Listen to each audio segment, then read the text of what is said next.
50% of government services in the digital space. Last year, we had only 350 government services. Today, we have 14,000.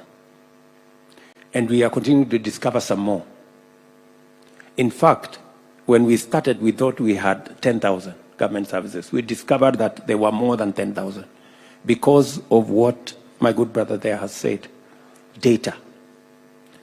Now we are building a bigger ecosystem of data. We can make decisions with clarity. We can make decisions with specificity. You know, we can know we are intervening here. Let me give you an example.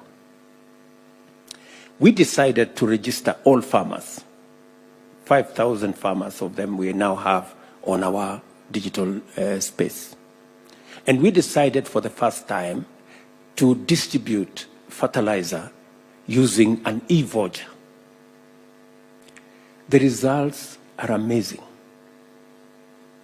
For the first time, we didn't have the kind of pilferage, theft, corruption that always accompany distribution of fertilizer. So we are already getting value for leveraging on technology. Let me also say that, you know, Konza and the Silicon Savannah is not a place. It is not a river. It is a mindset. It's a whole, you know, it's a whole thinking.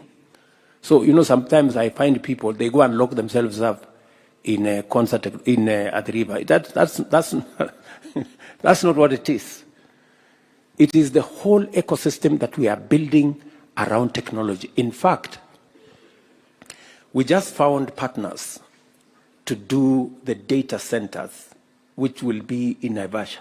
We are leveraging on the green energy to sell data centers as a green product from Kenya. It is the only place you will have green data, and we are going to make this available globally.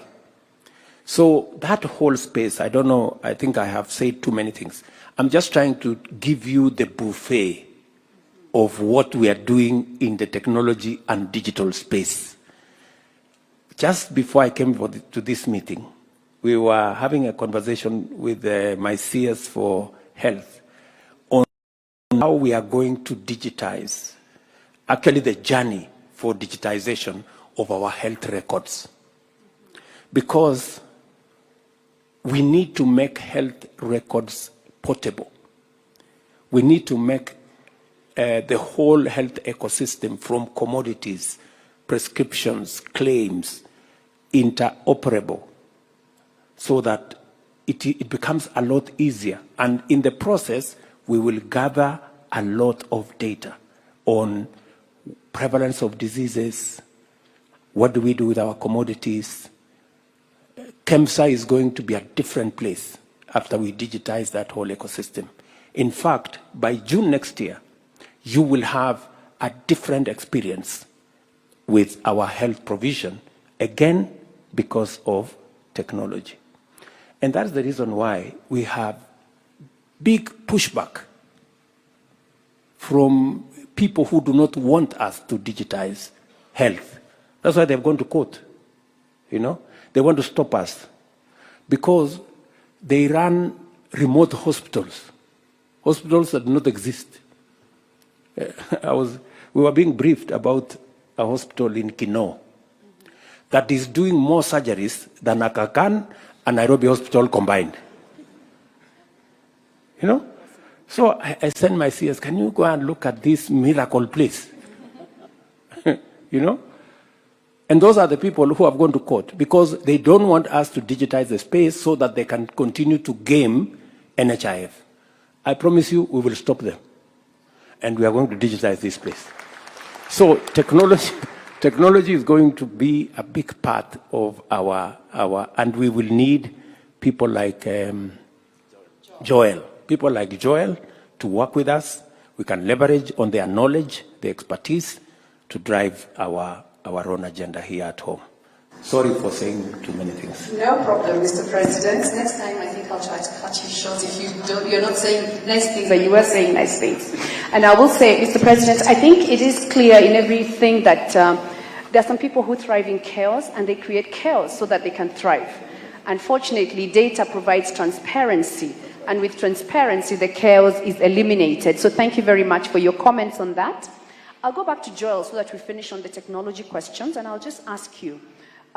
We talk a lot of things about things like artificial intelligence, machine learning, Internet of Things, augmented reality, and these are the things that are like child's play to you. And I would like to know, in your investment at Pathways Technology Limited, how has this contributed to the Kenyan economy and the community around you? Thank you very much, Joanne. And Mr. President, you're spot on the technology. At Pathways, we've been running for the last 10 years. In the US, but leveraging the young people here in Kenya. We've had about 1,000 people go through Pathways, and we're happy to say that we get rated all the time by Safaricom, Google, Amazon, which to us is okay because we're creating employment. What we've done is we have a very, very solid training program that we're now scaling up with the help of Konza. We have an MOU where we plan to train 20,000 young people over the next 5 years. In some of these very high-tech skills, AI, machine learning, and all that. So the future is bright. Like I said, there's a big wave going around, and Kenya is the destination. Forget about India. Thank you. That's brilliant, absolutely brilliant. And Kenya is the destination. Now coming to you, Prof. You lead a lot of people in diaspora, and I believe that Proximity Point is established on about 40,000 acres. This is a housing development that is being called the City of Return for the diasporans. And His Excellency has spoken at length about the issue of affordable housing. And this is an area of great concern for majority of us as Kenyans.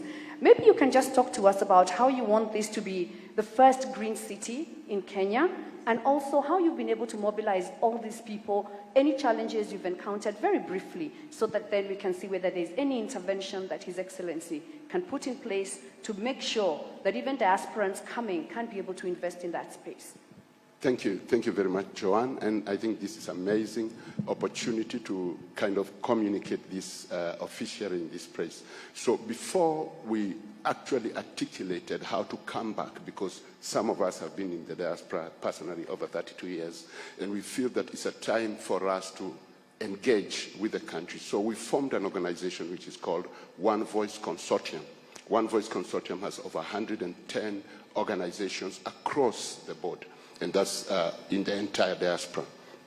Through that, we did a kind of a proper research to identify which part of the country would be suitable for people like us coming from cold countries, and then what is the economic potential, what is the government agenda in that region. And we identified the Lapset corridor, that is the end of Kilifi County into Tana River and into Lamu County. So we just had that transaction. And what we saw there was blue economy, agribusiness, technology, and the like. We also identified that in one of the sub-counties that we'll be working in was the poorest county in the whole country. And for the diaspora, remittances was not enough. We wanted to be participants of strict, clear transformation. So through One Voice Consortium, we mobilized. We've traveled across the entire diaspora communities. And just last month, I spoke to over 2,000 Kenyans in Dallas, Texas.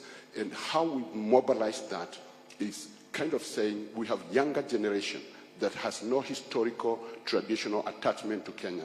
How can we create an atmosphere for them that makes them attracted? They earn 10 times more than we earned when we went to the diaspora. So the strategy is to work with this generation, create resources, especially through the industrial park, to enable them invest, not necessarily emotionally, but because they can see the returns on their investment. So our prayer to the government is that we get proper documentation, a special economic zone, so that we are able to channel directly our billions of dollars into Kenya and then rechannel them into the rest of the country. Excellent, excellent. And I think you had a point in terms of the ease of doing business, where we would get accelerated services, where even if it was a premium service, people coming in from diaspora could process, for example, land titles, etc., in an expedited manner so that they can then invest effectively. Mr. President, would you have a comment? It's, in fact, we, in the whole space of delivery of government services, from visa issues, land transactions, investment opportunities, that is a space that we haven't been doing well. Our investment branding has been very limited. And in fact, one of the firm instructions I have given to CS Miano, and she knows what to do, and I have confidence in her ability to do it, is to make sure that the investment authority has clarity on how long it takes to do what, who does what, and what is the investment journey for any investor in Kenya, so that it is predictable, it is known, and it is public. That is the correction we are making. So if you give us just another couple of months, we should be clear, because that is the space that we haven't done very well. But let me say the following, that what my brother is saying here about a special economic zone and all the other policy decisions that we have to make. If you look at today's newspaper, we have in the today's newspaper an advertisement to put infrastructure and the first phase of 6 special economic zones in Kenya that have already been gazetted. The 6 special economic zones are targeting opportunities like the one my brother here is talking about. Export-led, incentivized investments. We are targeting FDI on one side. We are targeting exports of different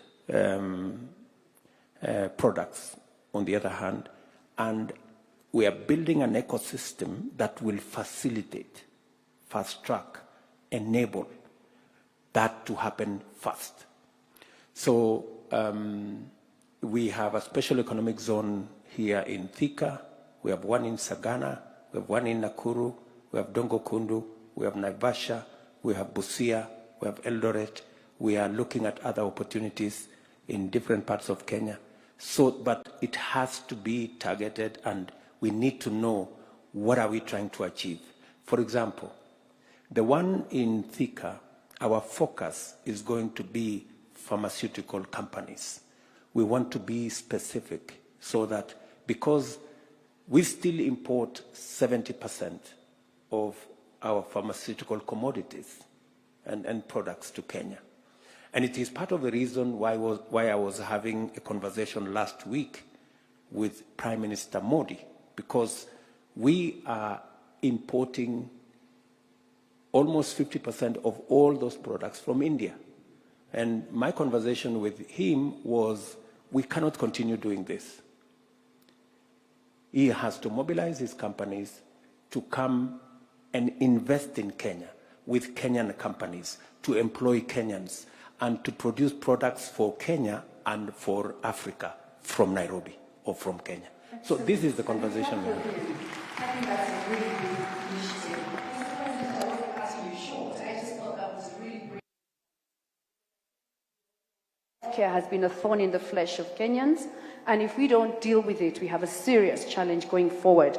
And with them coming here to set up companies, we create jobs, and at the same time, we deal with the problem that we are facing. So thank you, Mr. President. And you also referenced the issue of foreign direct investment and also exports. And so I segue directly into our next panelist, Thenya.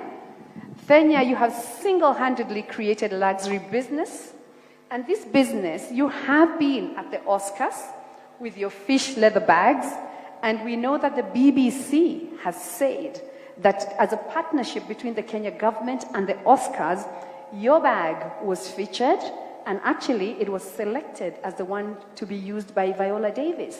So given that light of resounding success, putting brand Kenya on the map as an exporter, can you talk to us about the challenges that you have identified that could unlock significant growth opportunities for Kenyans exporting high-end goods to various markets? Thank you, Joanne. Thank you, Mr. President. I'm also really honored to be one of the youngest panelists here, so don't mind if I'm a little bit nervous. Challenges would be definitely funding. There's a lot of funding for the creative industry, but foreign funding. We don't have a lot of local support, so that would be great if we could get funding. Another thing I'd also say is there seems to be an issue finding quality leather. So if we could improve the circulation and distribution of quality leather within the country, it would be great. We'd be able to grow an already thriving leather value chain, so that stakeholders like myself are not looking outside to places like South Africa to start importing cowhide. Like, I have people on a wait list because they want the cowhide bags, but I can't access cowhide. Other challenges would also be just getting younger people into the workforce. It would be great to work with younger artisans. For instance, I went to Milan to learn how to make bags, and it would be great to train people to do the same at that level of quality. I feel like a lot of Kenyan brands are shying away from entering the luxury because of the level of quality control that's needed. So it would be great to start working with younger people. Awesome. Thank you very much, and very precise. Mr. President, they say that when you have a hammer, every problem is a nail. I am a communications expert, and so I tend to see everything through the lens of perceptions. And from my experience working with brands, and from that perspective, I have seen the power of media and the power of film in shaping perceptions. In the audience today, we have powerful people like Alex Chamwada. We have Alison Gibwini of Aldison Production, who's on Netflix. We've got people who have been doing a lot in that art space. And I was just wondering, segueing on from Fenya's comments, in positioning Kenya through our products for export, what are we doing to support the use of a uniquely Kenyan look and feel or brand presence, so that when we sell our products, we've got a stamp of quality that says, when you buy this product, this is what you're getting. Similar to what we have seen, for example, with countries like Germany, where when you hear it's German-made, straight away they're telling you it's quality. What are we doing in terms of Kenya as a country, as a brand, and what should we be doing, or what can we do with you, Your Excellency? Much. Listening to Ndenya, you know, she's saying what I should have said. She's so right, you know, she's so right.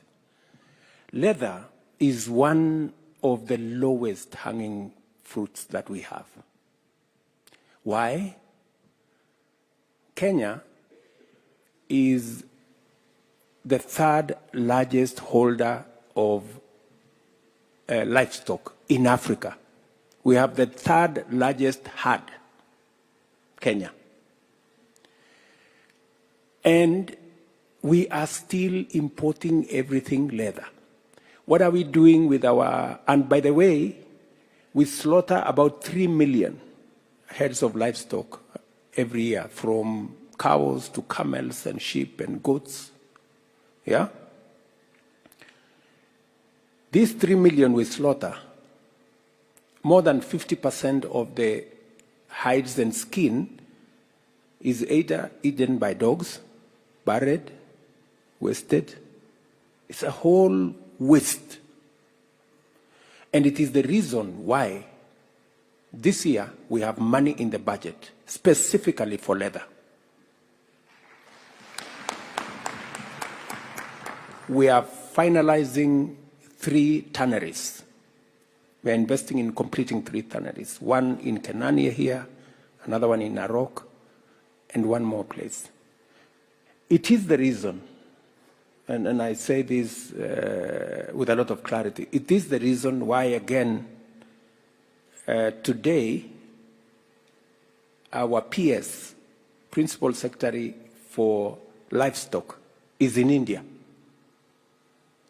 Because I had a conversation with Prime Minister Modi on their Leather Institute and Footwear Institute and how we can create a partnership.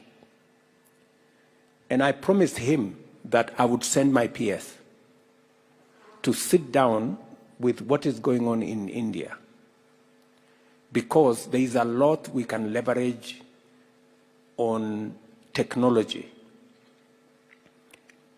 There is a lot we can work with other stakeholders.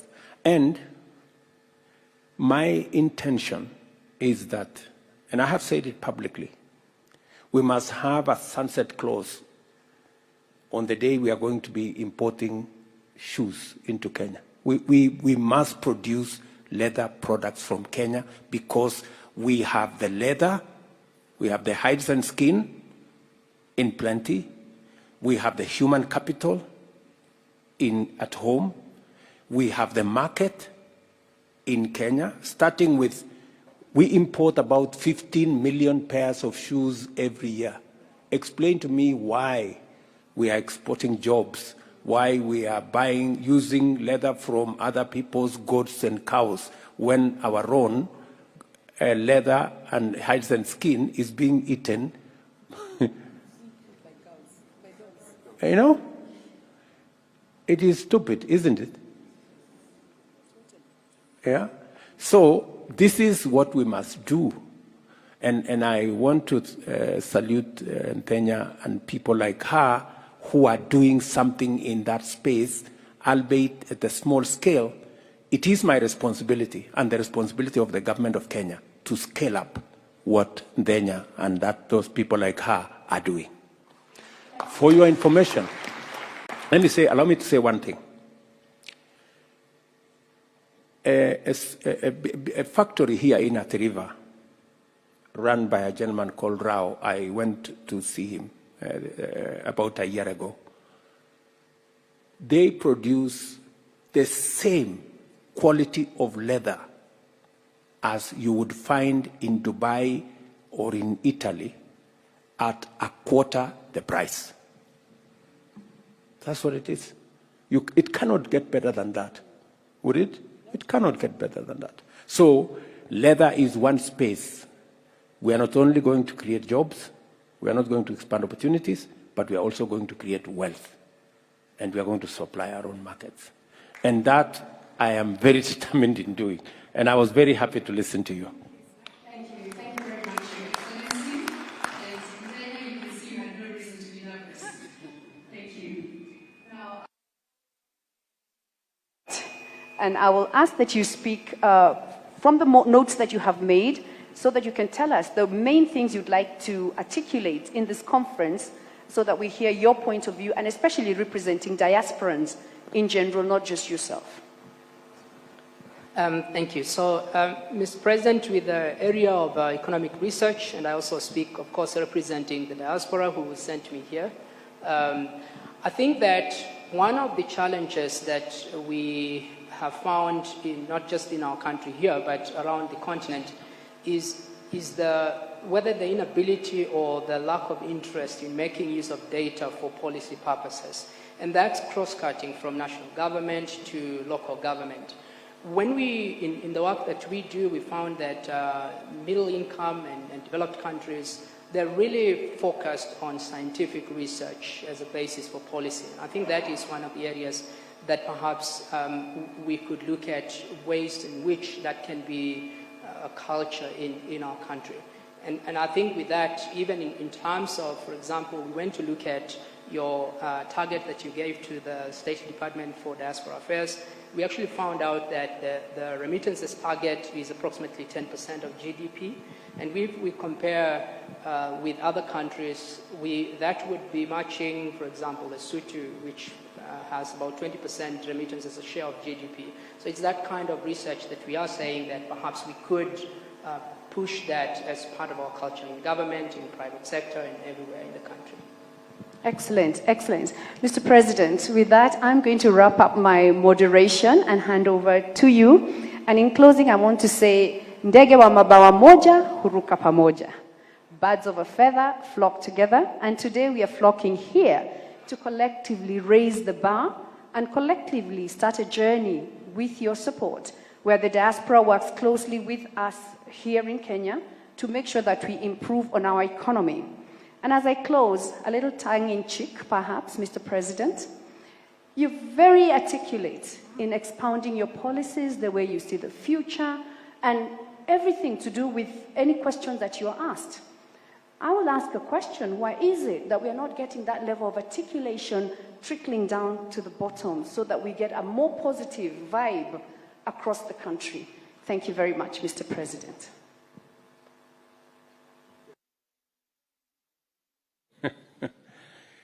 You see, it is also said that lies go around the world maybe twice before the truth are put on their shoes. And you know, we have a democracy, you know, which we celebrate. And Kenya is a great country, a great democracy. And because we are democratic, everybody speaks whatever they want. Everybody says even the untruths, you know, that fly all over the place. And that is good. It is up to us to put our story across.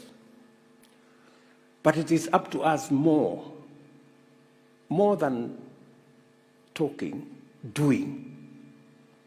And I am very focused on making sure that we do what we have to do. You know, we will continue explaining.